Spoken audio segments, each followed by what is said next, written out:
Hey, welcome to Zach's Tech Turf. So by now, you've seen a bunch of budget graphics cards on my channel, but we haven't really talked about budget processors. So today, we're going to be taking a look at the Celeron 1840 because it retails brand new for just 35 bucks. Let's get into it. So what is this Celeron 1840, you might ask? It's a 2-core, 2-thread processor that was released by Intel back in early 2014. It's still relatively new, I would say, being based on the LGA 1150 socket, which is still the same socket I'm running in my main computer with the i7-4790K. The G1840 also includes Intel HD graphics and can support up to 32 gigabytes of RAM. All of this is done while still maintaining a tiny TDP of only 53 watts. Like I said, this thing retails at Micro Center right now for 35 bucks, and you can also pick up a really cheap LGA 1150 socket motherboard to go with it. The cool thing about this is you'll have some upgradability because although the 1150 socket doesn't support the newest CPUs on the market, you could still potentially pick up an i7-4790K like I have, or even the i5-4690K. With that out of the way,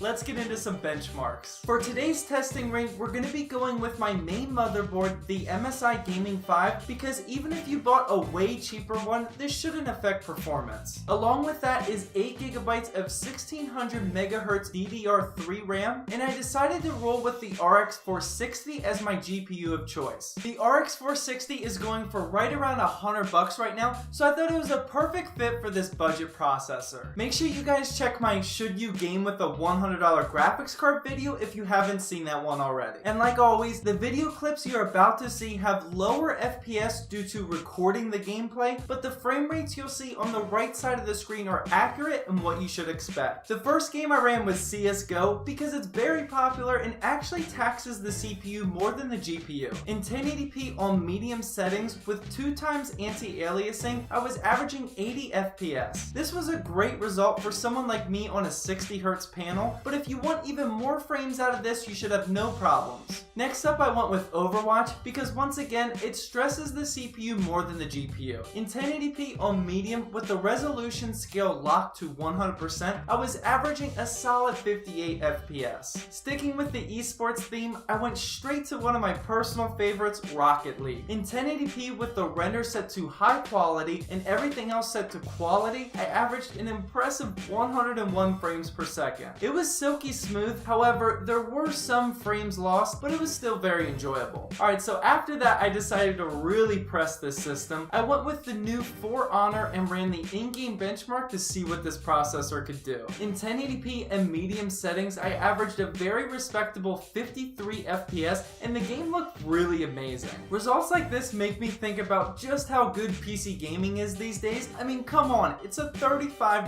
processor. And finally, to put everything in perspective, I fired up Grand Theft Auto 5 because we know this game is a CPU killer. I'm not even going to show the FPS average. It was actually above 50, believe it or not, on normal settings, but the frame pitching was just too much for an enjoyable experience. You can see from the gameplay that although the FPS is smooth at times, it was just skipping too much and this pushed the CPU a little too hard. Moving down to 720p didn't make a difference either. Like I said, it's a very CPU intensive game. Well, that wraps up my benchmarks for the $35 processor.